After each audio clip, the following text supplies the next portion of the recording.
Neste momento nós vamos conversar com um homem apaixonado pela cirurgia plástica. Um médico que realmente disse a que veio. Dr. Wander Araújo Pinto, ele que está em Governador Valadares exercendo a medicina e fazendo cirurgias plásticas há 25 anos. É isso, doutor Wander? 21, quase 25. Então, quando fizer 25, vai ser uma grande festa. Com certeza, se Deus quiser. Se Deus quiser. Agora, a gente sabe que a sua trajetória foi uma trajetória interessante. Porque o Dr. Wander, gente, ele não começou fazendo medicina, começou fazendo engenharia. Isso por causa de um curso técnico. Conta a história para nós.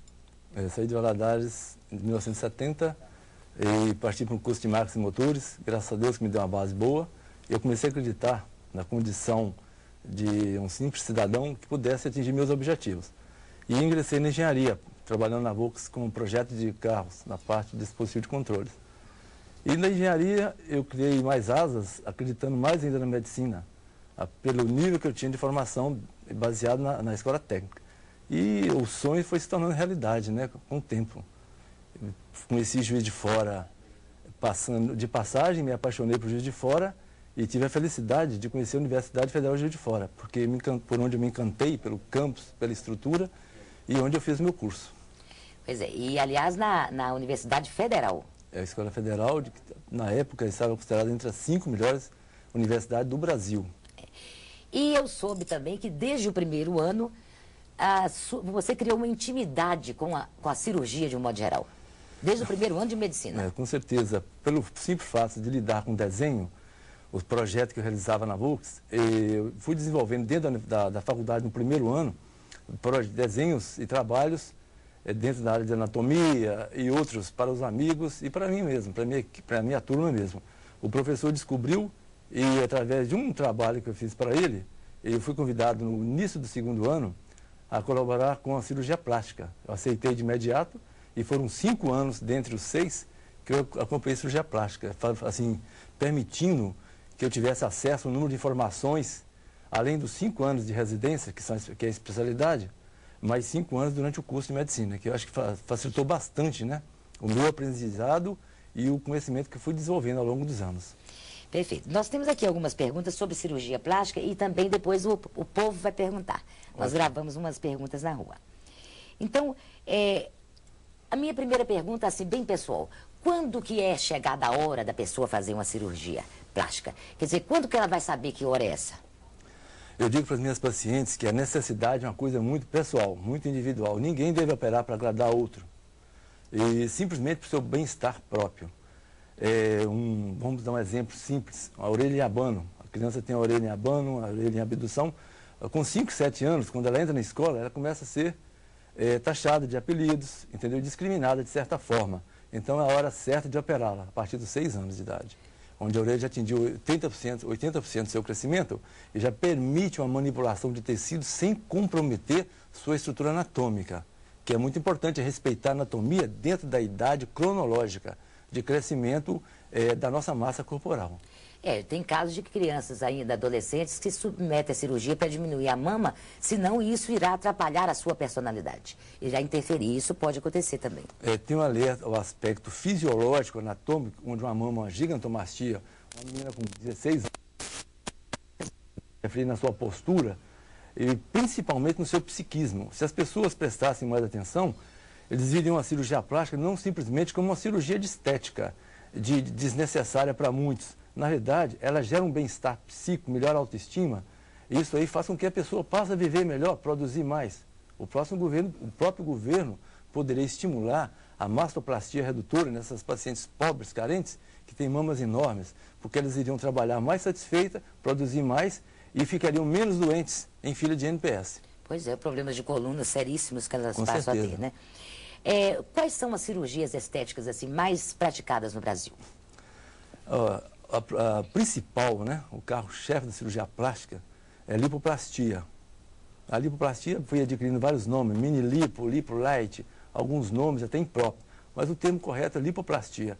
É a plástica através da lipoaspiração.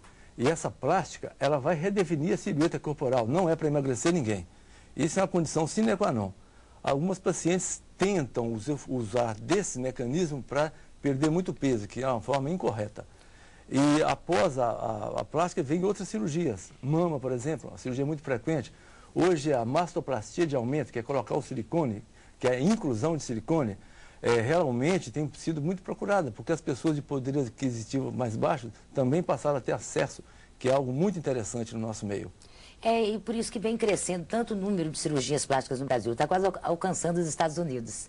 Com certeza. Talvez por essa facilidade também de pagamento. Hoje está mais acessível, não é isso? O cirurgião plástico, há 10 anos atrás, eles colocavam num pedestal como fosse um Deus, um dono, o Deus da sabedoria, o Deus da verdade. Mas não é realidade.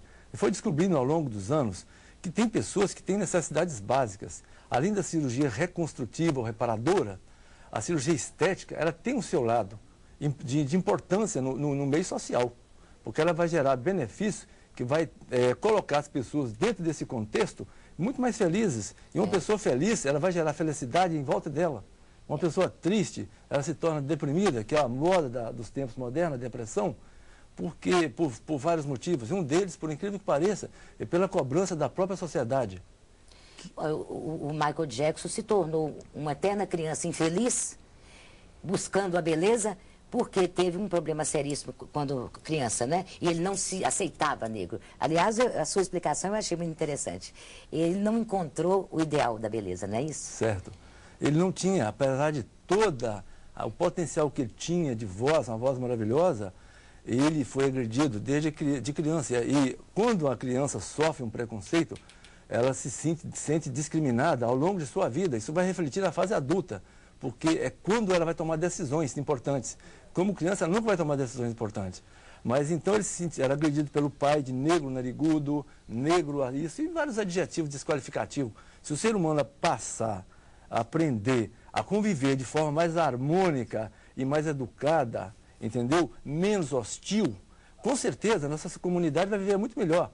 E o que ele fez? Ele se tornou branco através de medicamentos, entendeu? Tornou-se um indivíduo infeliz, frustrado, um dependente químico, totalmente doentio. E levou o quê? Uma transformação do indivíduo que ele rejeitava. Ele não podia olhar no espelho, porque ele se rejeitava. Ele se rejeitava. Pois é, que explicação incrível, né?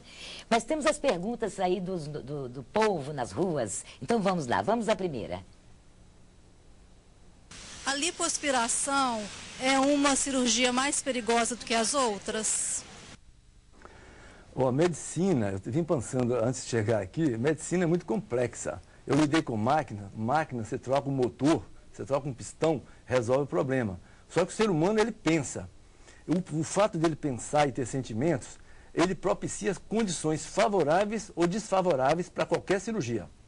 Vou dar um exemplo. A paciente entra no consultório disposta a fazer uma lipoaspiração, uma mastoplastia. De repente, ela está infeliz em casa, está de mal com o marido, com a família, com o trabalho. Emocionalmente, ela não tem condições clínicas de submeter-se a qualquer tratamento, mesmo que pequeno. Se ela sujeitasse a uma cirurgia dessa,